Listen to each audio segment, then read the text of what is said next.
各位观众朋友，大家好，欢迎收看新年22拜三下午嘅客家清新闻。由外等来关心关于武汉肺炎疫情的情形发展呢。而家中央流行疫情指挥中心呢嘅记者会随时就会开始嘅，不过啲记者会开始以前呢，鸦片呢现代大家来关心伊个消息。最讲呢，亚历屯某国军呢屯某干脆一个盘沙干啲先前呢前几日标出群起感染事件，引起大家关心。嘅总统蔡英文早晨呢啲11点时节啲总统府来发表谈话，佢哋一摆谈话途中呢，总统蔡英文亲自有呢係會同國人來菲斯里，而菲斯里人已經出新主要呢，其主要講到嘅，佢講總統係三軍統帥，故所呢國軍嘅事情就係假事情，一擺呢海軍呢對莫乾脆表出安泰嘅揭示，故所呢造成所有嘅國人都動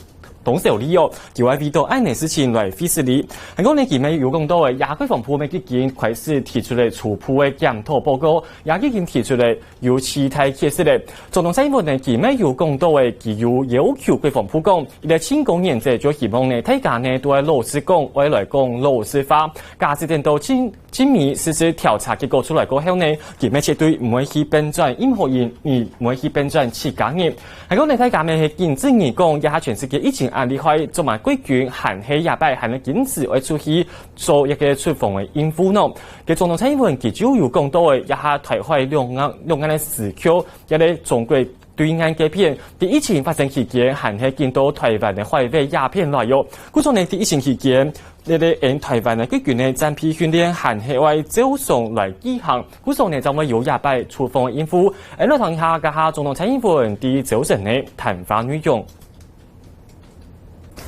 我是三軍統帥，國軍的事就是我的事，就是我的責任。國軍平常捍衛國家很用心，在支援防疫工作上也做了很多事，但海軍這場任務在防疫上出了這麼大的違失，讓國人因此承擔疫情的風險，我要致上我的歉意。做總統的責任就是把防疫做好，讓疫調可以做完整，讓國人可以安心，穩定軍心，維持戰力，讓國軍把保衛工作的保家衛國的工作做好，也是我的責任。這次的違失，我已經要求國防部不僅要在最短的時間內釐清真相，改正錯誤，這次違失造成的防疫漏洞，也要快速的補上，讓國人可以安心。佢哋一擺盤沙港標出安泰嘅群起感染嘅事件過後，其實詐騙國嘅都動關心冇。佢國防部長呢，佢近比早晨嘅時間呢，咪本影響佢哋發現呢，國防委員會來做批准。佢一開始呢，就由李維文佢講，亞國軍標出安泰事情，佢係用嚟來送嘅。佢國防部長任地法呢，佢就有講到嘅，佢知道講佢相關條度係動艱苦哦，佢咩都唔想嚟看到安嘅情形。香港呢啲廿擺嘅廿嘅諮詢動作呢，認真嘅所有嘅改變，一下係涉種交離嘅，故此呢，為了了解事情嘅真相呢，其實上一條監總啊相關嘅軍官一下都啲一個檢疫接種檢疫當中，啲廿擺嘅你發現呢，委員會當中呢，沒有用一個天花嘅方式來同一條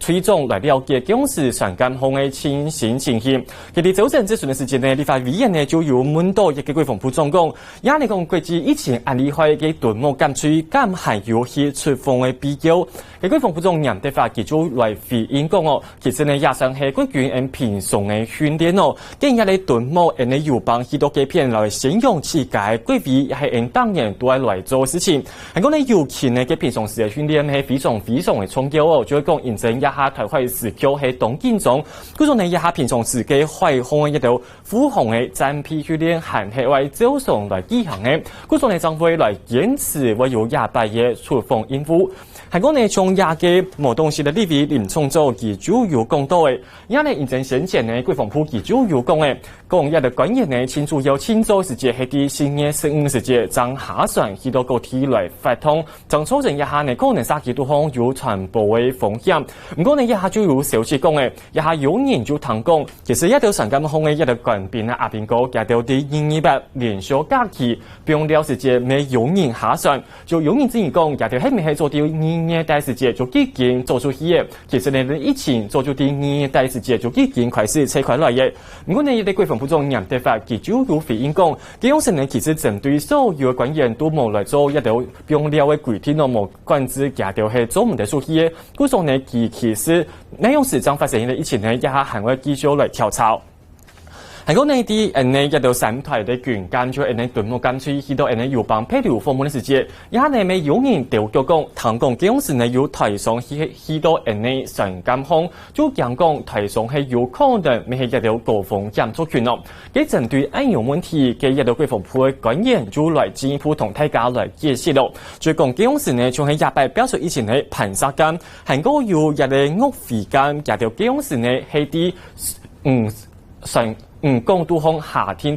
无热到无抗岸无上岸，像有一个空天舰系有抗岸呢，有时迄啲空天舰系有人上船系无唔错。如果你现在一下讲一啲空天舰无表出以前，佢所下后系因为情形嘅有其他以前社会内幕行为，再个继续来调查。咁你一下我见咩见之前讲一下一条。盘沙舰以前會按厲害，係咪係要按抗以前無同步按用情形？佢呢啲點種其中有來問到講一下呢嘅確診嘅官兵當中呢，有當中人係批無買到米西，呢啲東西無買米西按用嘅情形，係咪係有停慢同步嘅問題？嘅國防部呢夾條主要講嘅，其實呢嘅指揮中心係啲新年11嘅時節，將有留一條所有一條整條就講批無買到米西連業相關嘅一條監測嘅標準條件當中，韓國呢從一個國防部咪係啲新年17嘅時節，將接到相關嘅消息，絕對無按抗按用情形。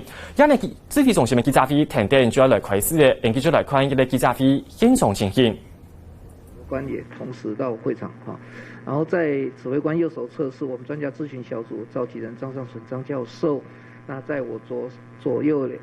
两边哈，左边是我们的医疗应变组哈，石忠良石副组长哈，那在我右手侧是我们社区哈防治组的庄仁祥庄副组长兼发言人。现在就请我们指挥官跟大家报告一下啊，我们这一天来的一些工作的进度。各位记者女士先生好哈，大家午安。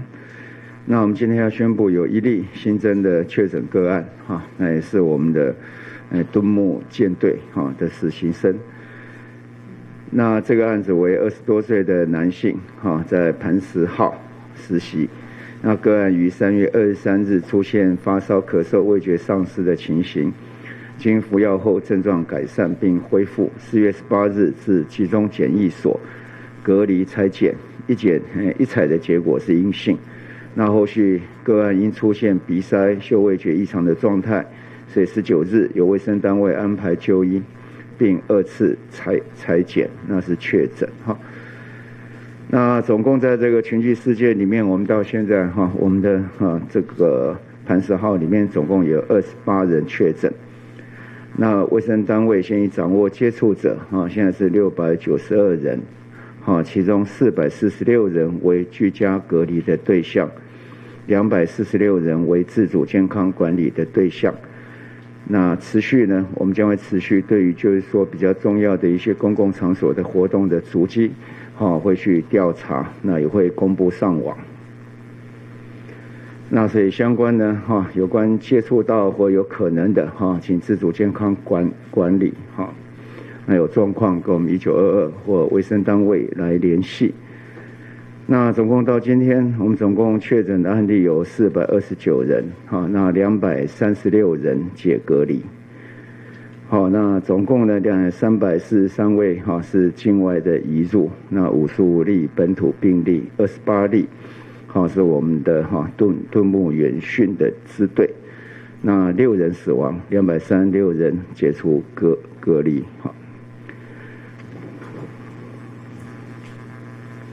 那另外比较大家前一段时间比较关心的案例就有关华航的班机，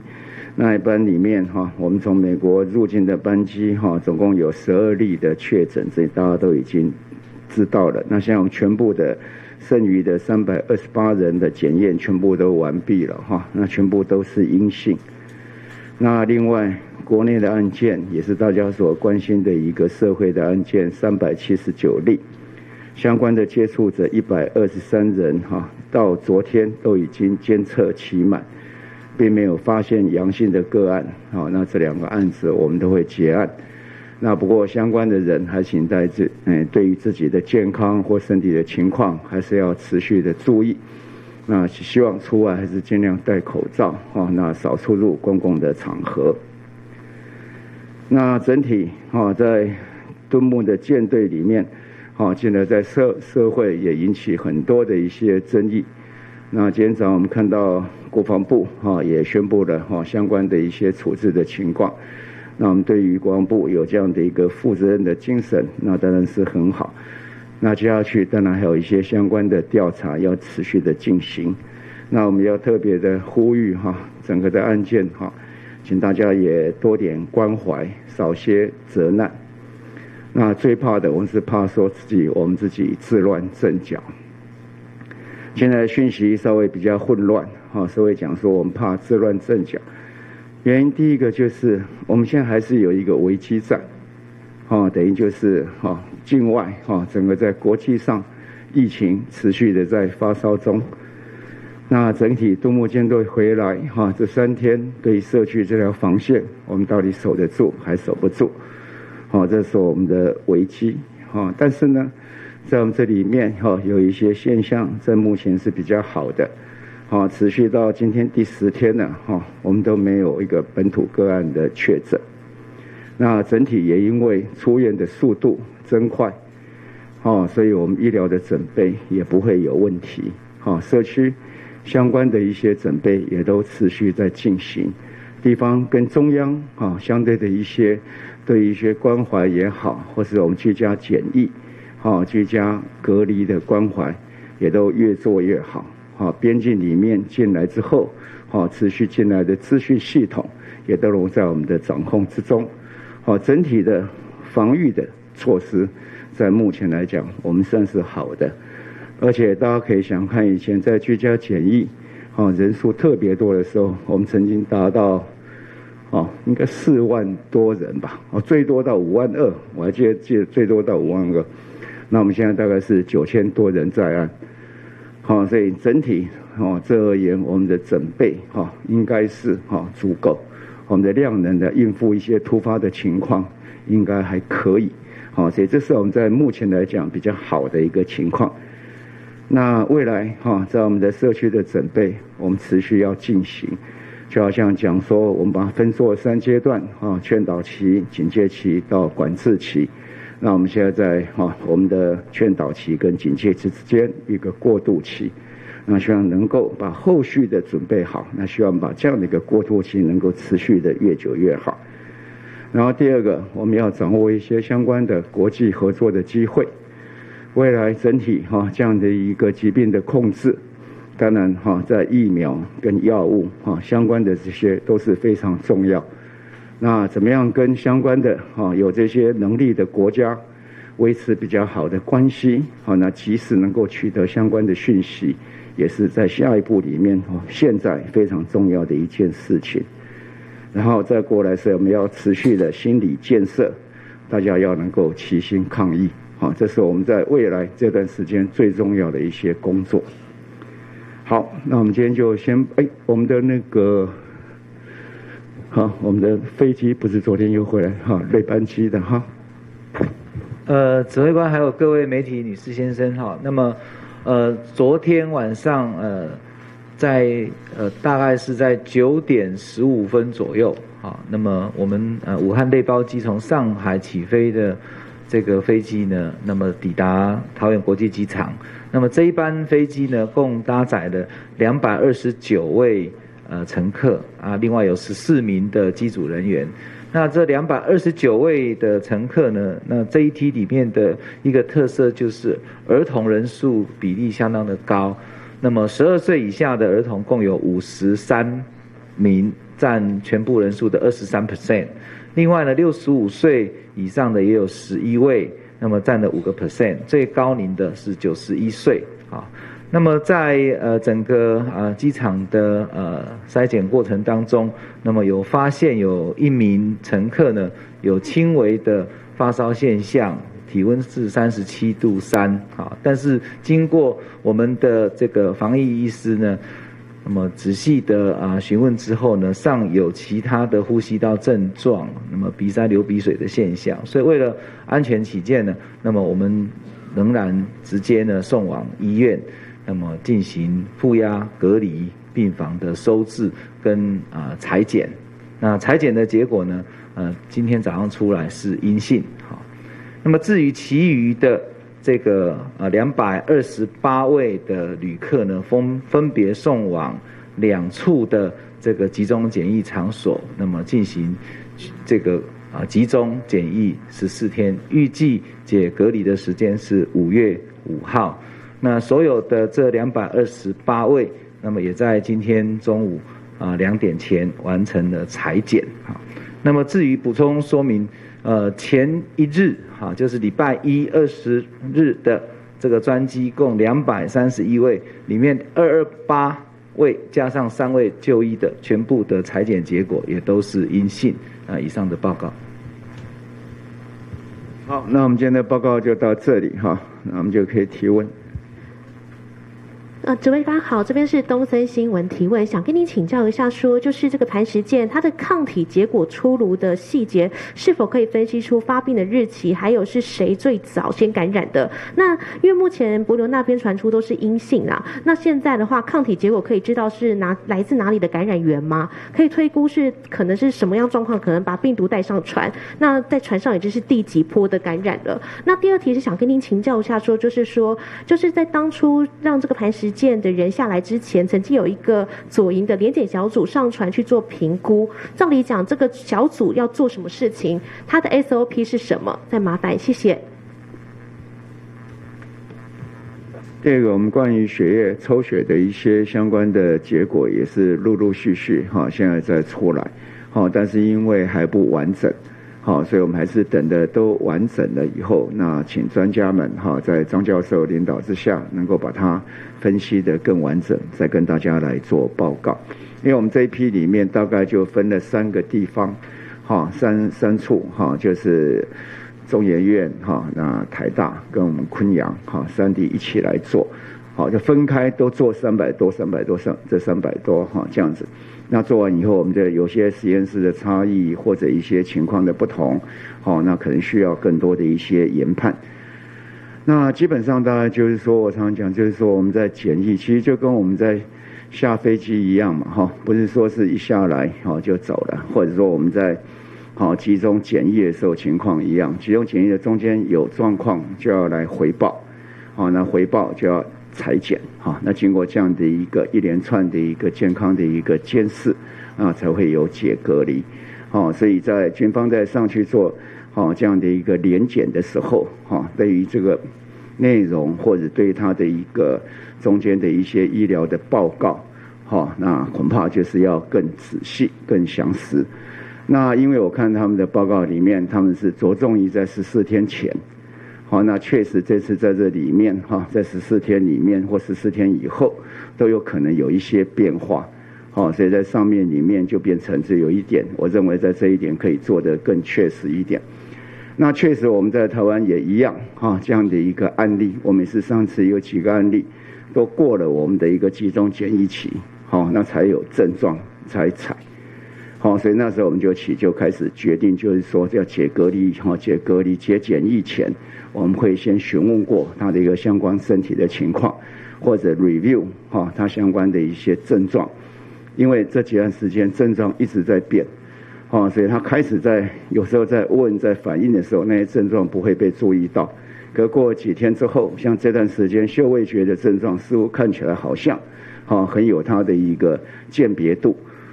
所以可能在他那时候在报告的时候还没有这样的鉴别度，那现在很清楚，所以我们为了避免这样的一个可能性，所以我们现在就采用说在要解隔离之前，我们会先再询问一次，那有相关的这样的一个症状的时候，我们就采，希望能够把这个防线做得更好。指挥官凤凰卫视提问，想要请教一下，那个敦睦舰队的行踪足迹遍布全台哦。那像是宜兰县跟这个台南，他们的县市首长都表示，如果疫情持续延烧，不排除封城。请问一下，指挥中心这边对于封城的标准有吗？那对于各县市这样子的做法，他们的看法又是如何？那第二个问题是，台北市长柯文哲针对这个封城，他虽然说这个如果要做演练的话，费用太高不想做，但要做纸上推演。那想说，桌上推演这个部分的话，中央指挥中心有跟他做任何的，比如说项目啊，或者什么样的一个指示吗？两个哈，就是说，对于有些地方政府哈，当然基于保护他的一个居民，那当然有他一定的关心跟想要的作为。不过我认为这些事情还是要根据一个相关的科学的基础在了哈。现在这情况在敦睦这样子，我们当然很关心，我们希望把社区的防线守好。可是台湾这样的一个背景，我们是刚才讲说，我们是10天没有本土的确诊个案，那怎么样能够有针对性的针对相关的一些可能的接触者，然后做进一步的防御，这是有必要。但是现在谈到封城那我刚才今天早上也讲过，这个距离是有一点远。那至于做相关的准备跟超前的部署跟想定那个是必要的。所以再次你也讲，我们说现在我们也整好这样一个3阶段的一个措施，现在也汇集了各个主管单位，认为在他业务主管的范围需要注意的事情，我们这2天也会准备好，然后交给地方政府，然后借由这样的一个想定的情况，然后做一些准备，那有任何状况可以跟中央一起来讨论。部长好，信传媒提问，这边有2个问题。第一个想要请教张教授，就是在舰队上要如何怀疑有染武汉肺炎？那当时呢5位官兵发烧，他们是一起发烧还是分批发烧？那如何在军舰上就是有限的资源和判断下，就是一开始就发现？那第二题，现在就是法国和美国的航母有一半染疫都是无症状，那从这2艘航母的数据看来，无症状的个案似乎都很年轻。那台湾的无症状个案中，年龄层分布大概是如何？那这次磐石舰到目前确诊个案中，最新统计无症状的有多少人？指挥中心有没有进一步的统计？谢谢。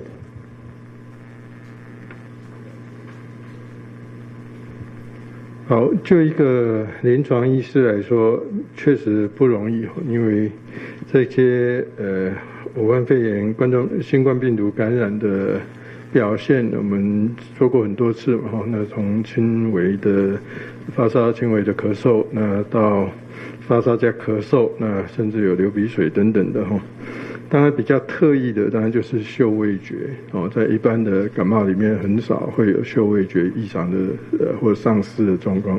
所以这个在目前我们看到，当然这是一个比较特殊的一个状况。要不然其他的都确实是很困难去在直接看病人当中做任何的鉴别诊断，我们大概都是要做所谓的这个 PCR 的检测，那或者现在也许有一些好的快筛试剂，也许可以帮忙做鉴别诊断。好，那我们的无症状的状况在这一波里面，应该这2天都已经有跟大家做统计报告了嘛，应该是总共32个里面7.5%。好，那之前我们从累积到395的个案的时候，曾经在上礼拜6跟大家做过报告，说我们的22个无症状带病毒者或无症状感染者里面，那以20到29岁人数是最多的那其实年龄长的60岁以上是其实多的，所以我们是跟我们的整体的个案的分布是有点类似，然后就是有一群年轻的，那可是也有一群年长的状况在里面。不好意思，刚才有问到说那个5位官兵发烧是一起还是分批的？分开时间我们也跟大家说过嘛，就一个是3个抗体阳性的是分别是21号、23号跟26号，那另外有一个是4月1号，另外有一个是在3月6号。为了避免混乱这5位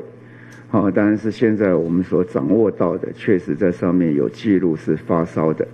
但是又不排除在疫调之中发觉有任何人在陈述说他曾经有发烧，其他的一些症状在，所以我们要先把这样的一个数字把它先做一个厘清。然后第二个，事实上说诊断困难不困难就是说在这里面我一再讲到，我们每一天至少大概有15、16万人是有感冒这样相关的一个症状在就诊的。那我们经过我们的法传跟我们扩大筛检的通报，有5万多人。那5万多，我们现在总共426个案例里面有55个个案是本土的个案。而且这55个个案里面大部分还不是从这里面这样的一个扩大筛检里面进来。大部分都是我们的接触者，就是密切的接触者比较多，所以从这里面5万多个要捞出这几十个人，那然后从几十万人要捞出这些人，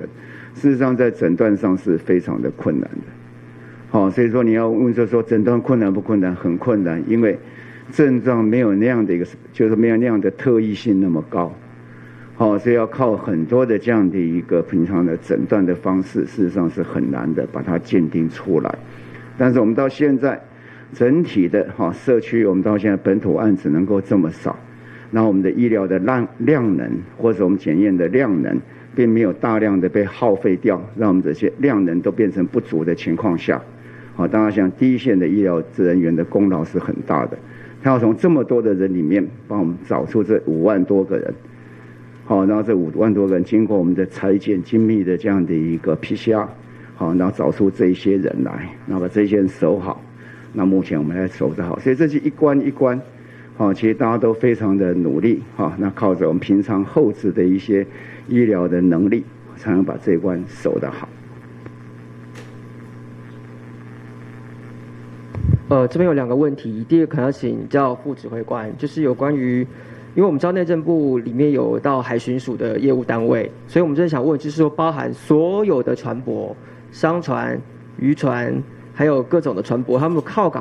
要靠港的一个有没有什么样标准程序？是不是都要像之前的案例一样，都要集中检疫14天的规则？就现在有没有这样的一个套办法对所有的船只？那第二个问题是想请教指挥官，就是说最近您有在这个外交家的上面投书嘛？那这篇文章是为什么会有这样子的一个，在这个时间点投这样的一个内容，是想跟国际表达什么？以及在这个5月17号之前的这个世界卫生大会，是不是还想要再表达台湾什么样的一个立场？谢谢。那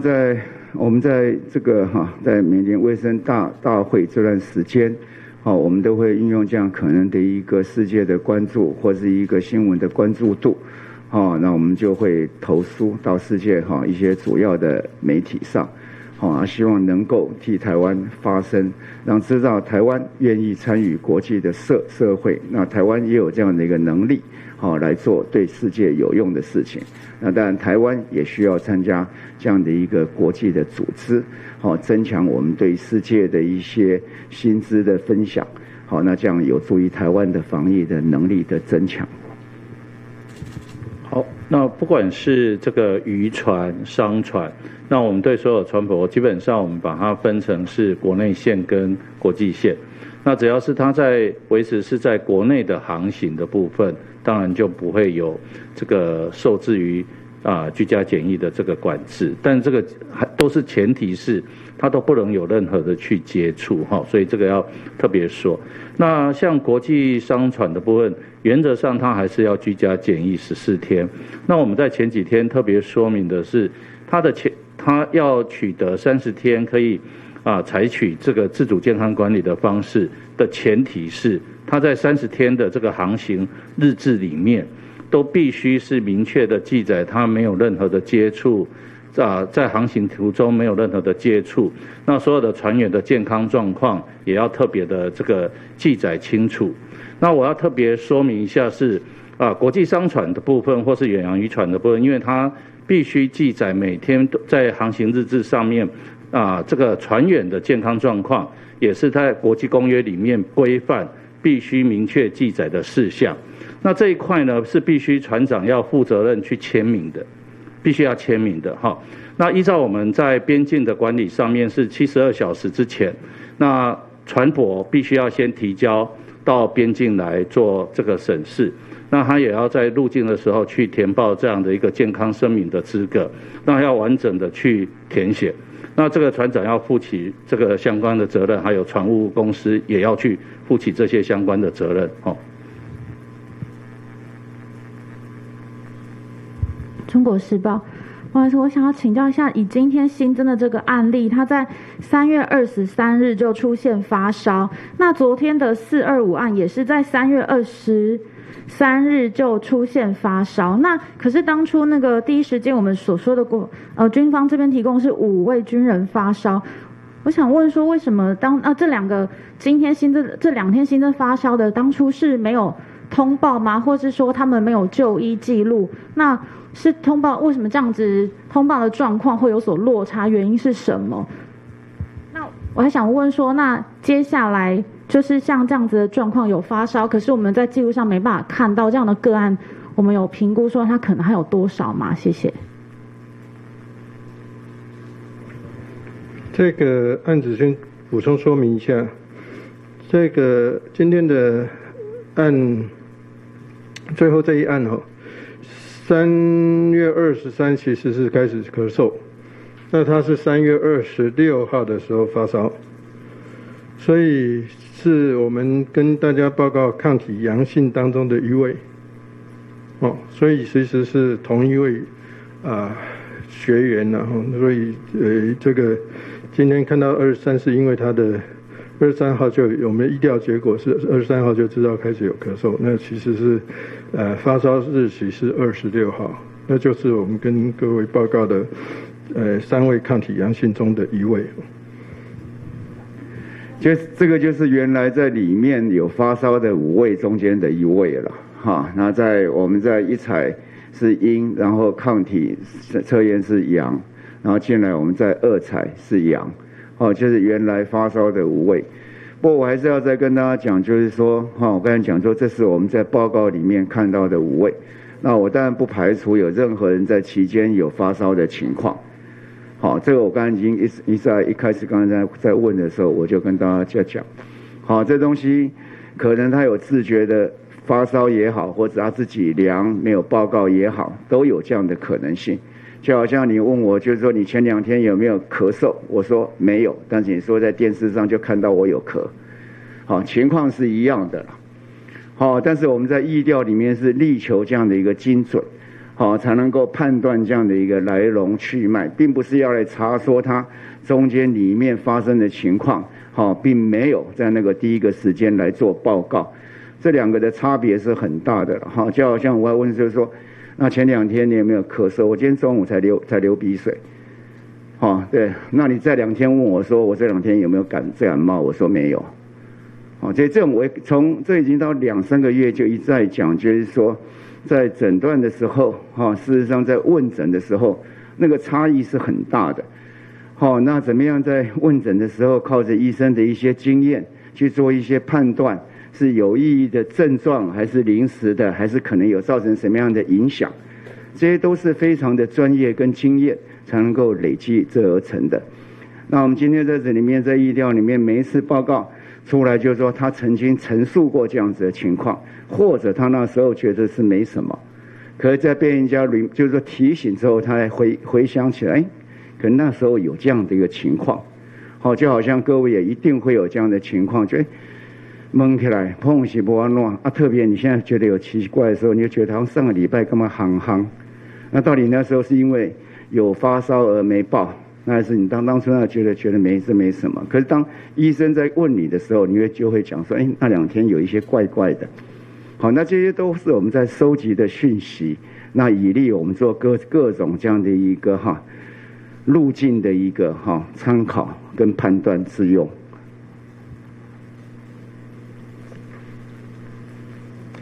不好意思，想请问一下张教授，就是说，所以这个我们同时有检验出抗体，也有检验出抗原吗？那这个在我们这个官兵其他官兵的现象里面有发现吗？就是同时具有抗体的跟抗原，这个好像就是您之前有讲过同时具有，那这个状况是不是还蛮少见的？想请问一下张教授。我们现在这里面的个案还没有完整的各方面的检查全部都出来，那只是核酸的 PCR 检测已经筛过一轮嘛那其中有一部分个案我们非常关切的，那觉得他曾经有症状的，我们就会有二采，所以有后面陆续这几个个案的出现。那可是这些他们的PCR 检测阳性以后，我们暂时还没有检测他们的抗体的部分所以有多少是同时 PCR 阳性，抗体也还是阳性的状况，目前还没有资料跟大家做报告。那今天这一个个案当然是因为他本来 PCR 检测是阴性的那可是我们因为他有症状，所以我们特别是有发烧的症状，所以我们先行做了抗体的筛检。那这继续在二采当中碰到这样的一个又有 PCR 阳性又有抗体阳性的状况。那上礼拜六或是更早之前，其实也跟大家都有说过，我们确实有观察到这样的现象，然后就是已经出现抗体了，可是它的PCR 还是可以阳性的状态。那当然我们那些也是没有全面的去做检测，那只是有看到有少数的个案是有这样的状况。所以您的问题简单的说，就是在这个敦睦舰队这一批里面，我们目前只有看到这一个个案是这样的状况。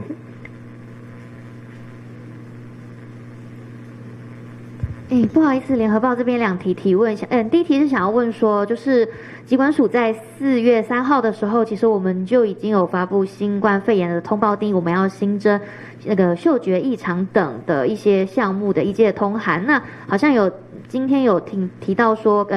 那个就是敦睦舰队的，好像是在4月9号才收到讯息。那想要询问一下，指挥中心大概是何时通知军医局，就是新冠肺炎的疑似个案通报条件有改变，想要厘清一下时序。那第二个问题是想要请教说，因为有今天的这一例，就是说可能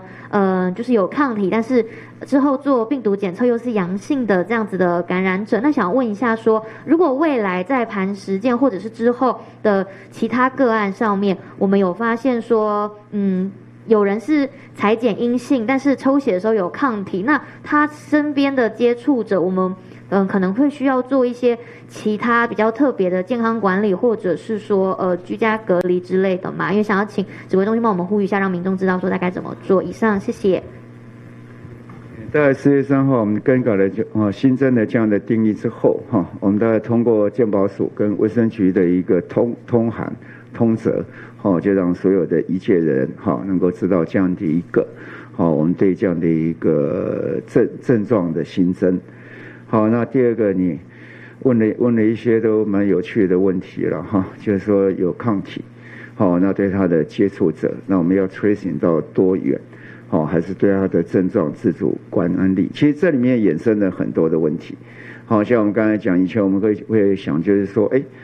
是不是有抗体了之后，他就有抵抗力了？所以以前大家都喜欢讲有抗体是大家都感染过了，那经过有抗体的时候，就变成有免疫的情况。可是看起来我们现在有抗体的，事实上还有一些这些病毒的存在。那未来就变成还要再讨论这病毒的存量是不是足以感染或足以有伤害到身体，有很多一连串的问题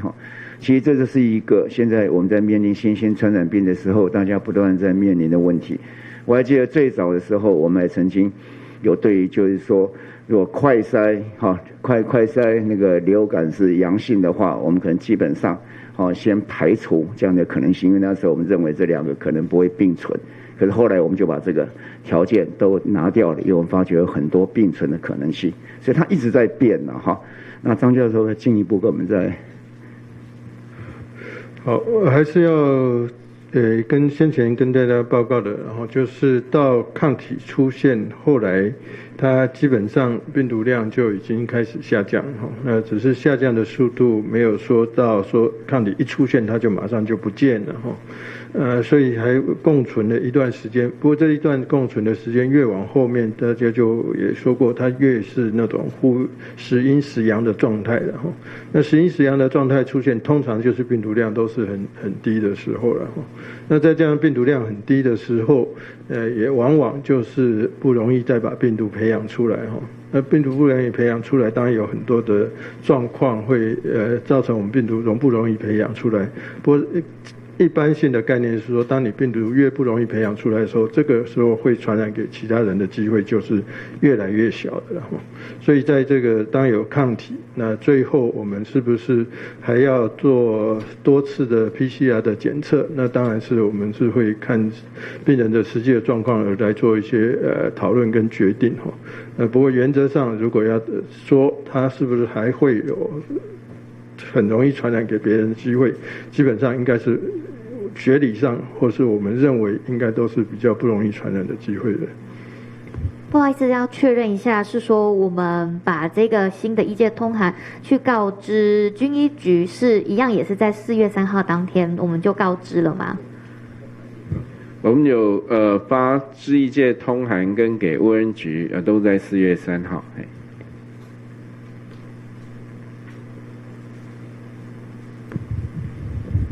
不好意思，工商时报提问哈。第一个是今天台大医院企工会跟台湾护理产业工会等工会今天有开记者会说，经过他们调查，有将近30%的基层护理人员认为 N95 口罩、防水隔离衣、医护目镜等等必要的防护设备明显不足。例如 N95 口罩会缺号、过期、密合度不佳，被反映之后还被要求续用。那例如说手术房的护理师甚至反映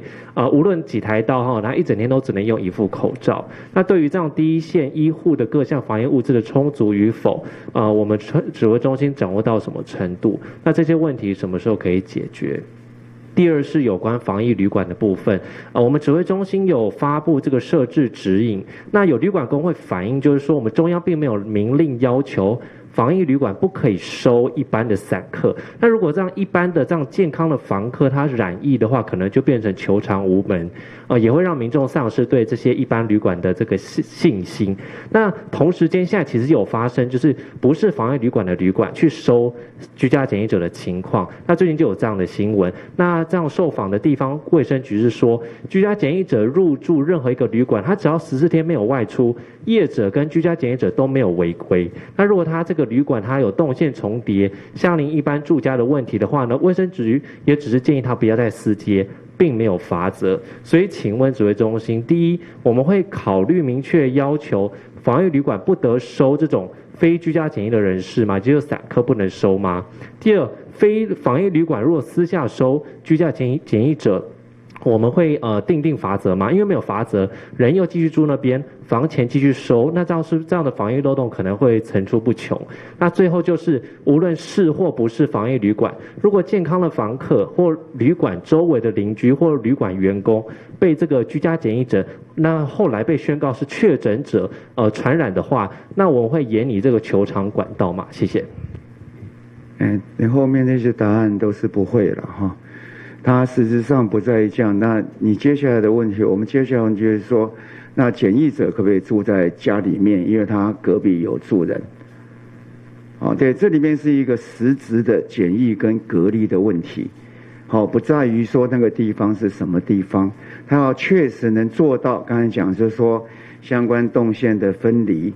相关的不能跟人家有接触。那3餐里面他都要在房间里面来使用。它要达到这样的一个规定，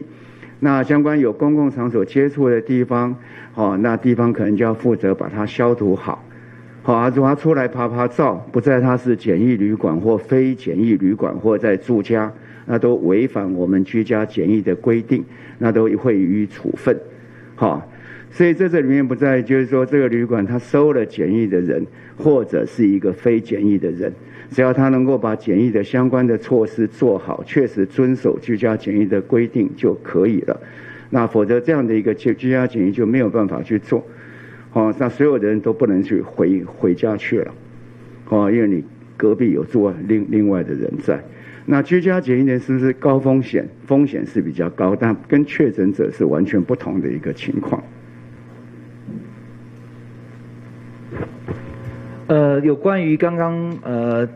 提到说在今日有这个相关的工会提到这个第一线护理人员的这个口罩问题哈，那我想在这里做个说明哈。那么口罩是非常重要的防疫物资哈。那么在第一线的使用上呢，那么我们的供应绝对是没有问题。那这个问题的来源呢，主要是因为在过去，那么医院因为它的这个管理的效能，再加上有很好的物流配送系统的关系，所以医院几乎在口罩或者是相关的隔离衣的安全库存的部分呢是相当的低。因为它的这个管理系统的反应很快，再加上跟业者之间都有固定的合作的厂商。那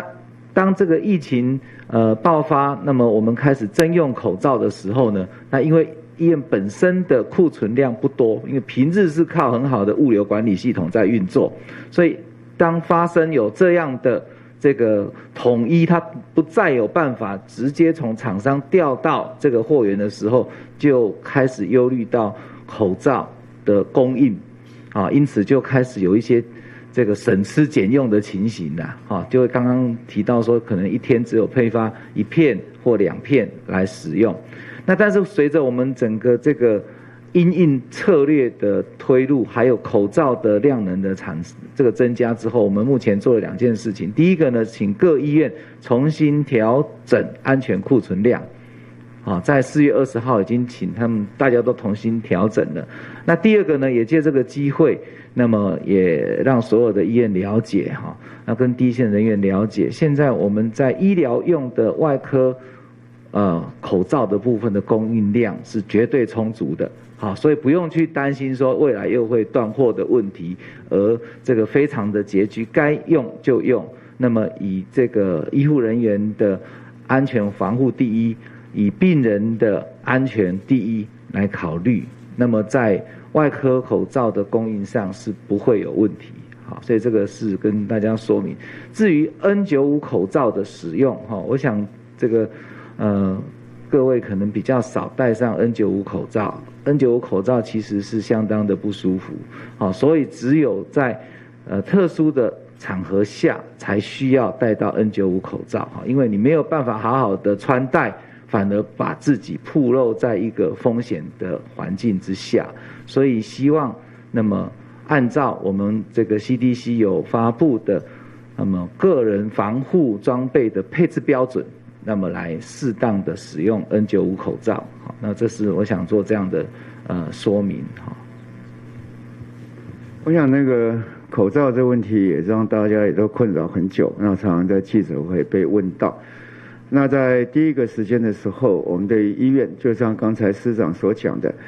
其实他们当初为了整个医院的一个管控其实他们的库存量都拉得很低，因为它及时的供应是可以的。那可是当我们征用之后，我们就照它原来这样申报的一个这样的量去配发。那配发量其实也不能说不足，从开始那时候从15天到35天到现在55天。那在这个过程里面，医院又为了超前部署，他又担心说临时突发大量的一个情况可能会消耗量很大，所以他就比较更准确。然后另外一个呢，我们也规定，就是说，如果你现在更改了你的一个申报的一个就是必要的一个常备量的时候，那未来等到疫情过去，你也必须照这样去做准备。所以医院就很矛盾，他怕说未来以后疫情过去之后，他要发挥他高度的管理的效率的时候，反而要库存很多相关的这样的量，所以就有一点卡在上面，不愿意动。所以我们现在都撇开这问题，愿意来重新申报的也好，不重新申报也好，我们会抓一个可能的量，然后把配发的天数再拉高来，让大家不用去担心这样的一个使用，那让它的管理能够更合乎我们的情理。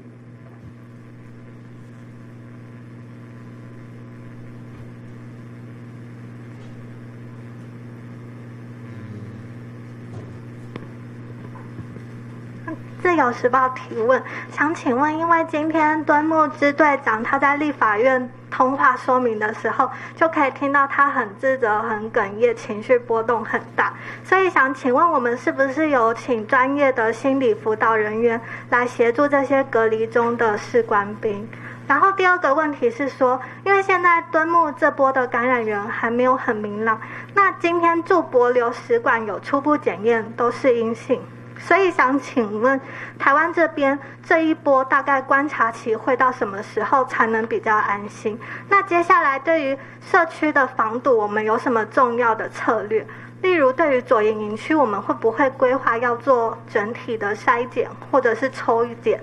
或者是验抗体等等的规划？谢谢。除非还有一些新的事证跟新的发现，我们在左营园区里面再做些相关的处置，我们不会。那但是对里面相关的健康的侦测，或对我们相关的一个就医的记录，来做一些侦测，来发掘问题，那是会的。但目前并没有要对他们做筛检或怎么样的这样的一个计划在。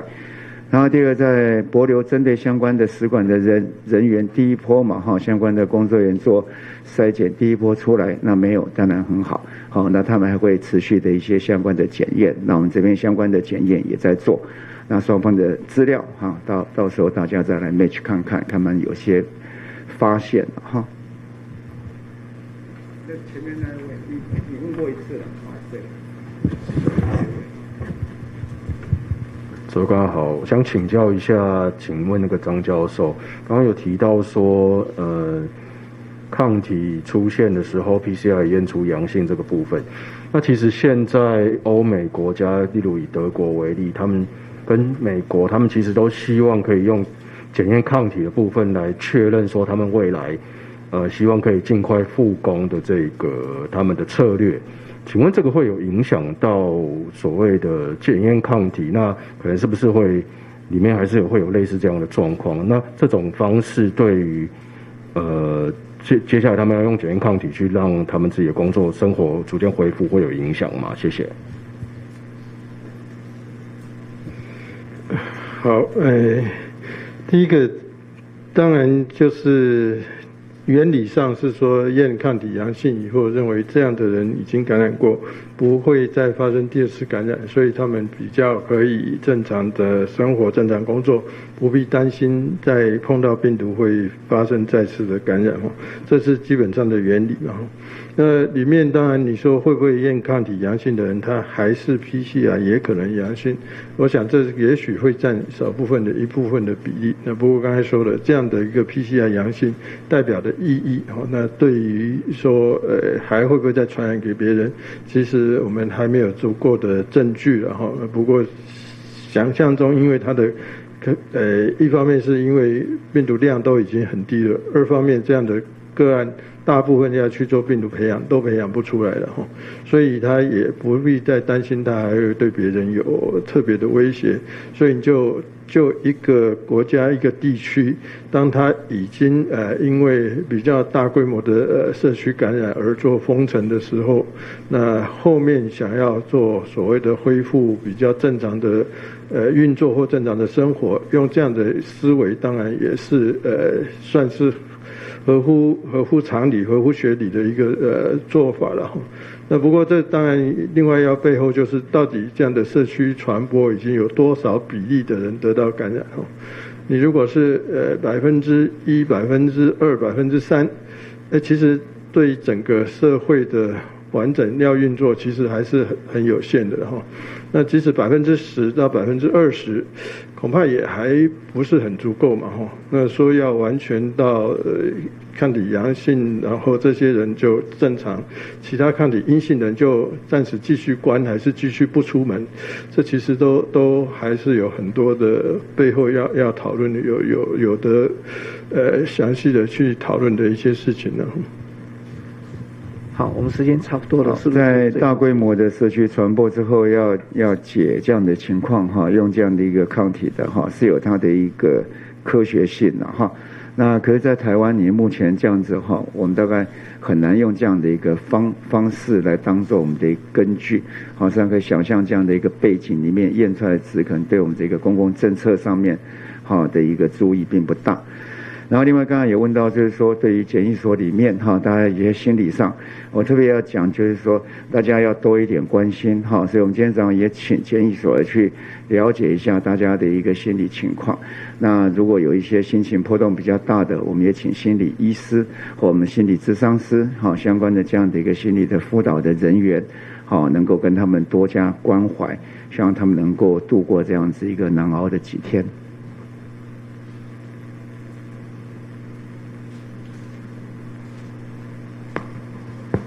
你好 ，Gossip 提问哈，就是清明连假以来，从这个确诊人数趋势，并没有出现所谓的大爆发。那这证实指挥中心职权决策是令人信任。但这次海军敦睦计划，没有报知指挥中心。那未来是不是能够确认？应该是说国人也希望各部会有这个大行动之前与疫情有关的，都能够和指挥中心召会讨论。那这部分指挥中心有没有想法？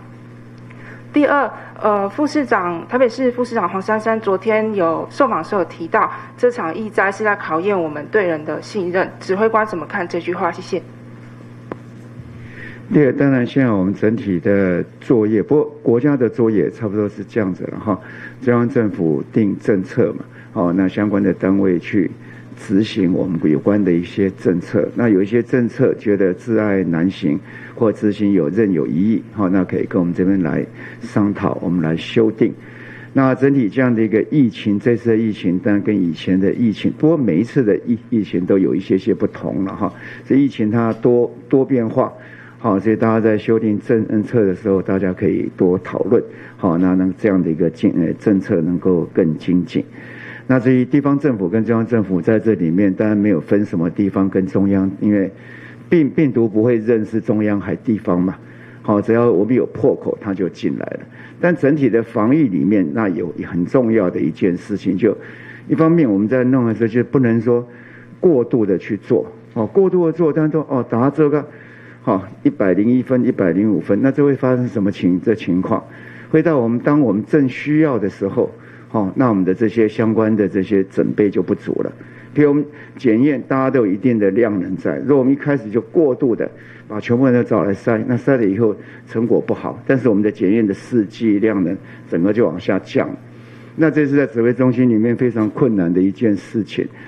不断的要在准备需求里面，那做出希望是最好的一个规划，可是也只能做到相对的。我们倒认为是我们相对的。也不要过度，也不要不足，那怎么样把它拿捏的刚好，让我们随时根据我们准备的量年，那做出最有效率的安排。好，那至于刚刚讲说黄副市长在讲这，常常我也有同感的哈。人是一个信任嘛，我们就是要信任。我从开始讲，我们是跟病毒之间嘛，如果人之间开始不信任，那当然病毒就有机可乘。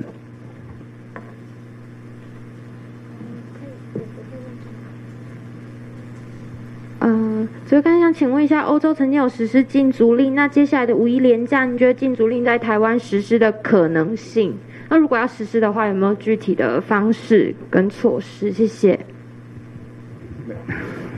那在疫情之中，用可能性这句话，那我答案一定都是有嘛。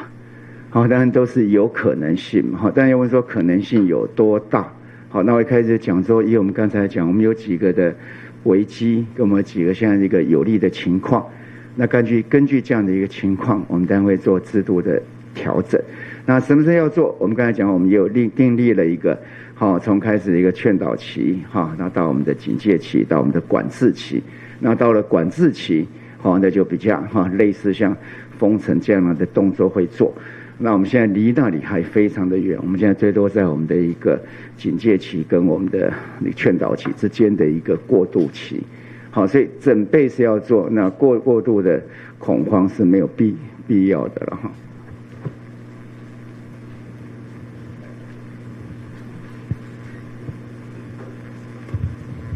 长官们好，中天提问，吉吉想请教有关，就是因为磐石舰上其实一采阴性、二采阳性的确诊个案蛮多的那未来呢是否有这个想法，就是会将所有匡列的接触者都进行裁剪？另外呢，就是这个军方的这个联医小组里头的人员，并没有CDC 的人，那对此的话，指挥中心怎么看待这件事情？另外呢，就是228连假休假的时候，这些官兵们下船休假，那这当中休假的人是否有这3位被验出有抗体的官兵这样子？然后最后就是有关于今天的口罩3.0，它订购的数量是如何？然后因为早上有传出有宕机的状况，那指挥中心这边有掌握吗？以上，谢谢。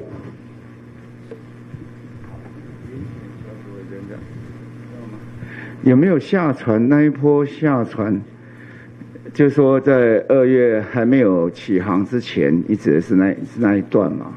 好，那段有下船，但下船的时候我们将来会对了哈，我们现在不知道，我们现在不知道哈。那将来那些有下船的名单或相关的工作的名单，我们会一一去核对。不，那一段我们会对的比较晚，但资料来我们当然是可以对，但是我们现在比较关心的是这中间的海上发生了什么事情。那我们最关心的还是在说这3天，好，到底发生了什么事情？那这是我们好最重要的一件事情。好，那至于刚才讲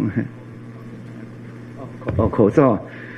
罩今天早上在接的时候，就好像那个有一点卡的哈。那现在那个官贸这边也积极在排除相关问题。那中午好像我知道在网购量是30几万吧，30几万。现在这些数目都在我们的可以完全怎么讲资用无余的无余的情况了哈。所以一片一片就比较少那么的关心了。好，上个礼拜我是很关心，每一片都很关心。好。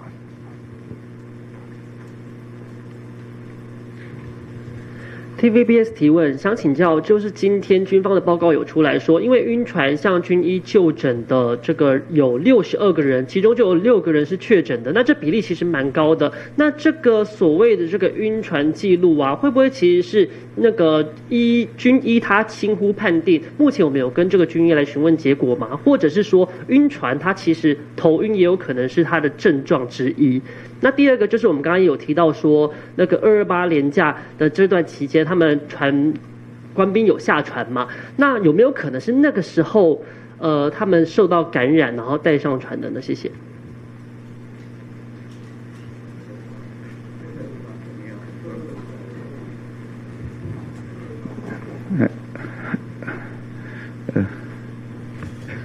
头晕船跟这个可以是2件事情的有晕船的人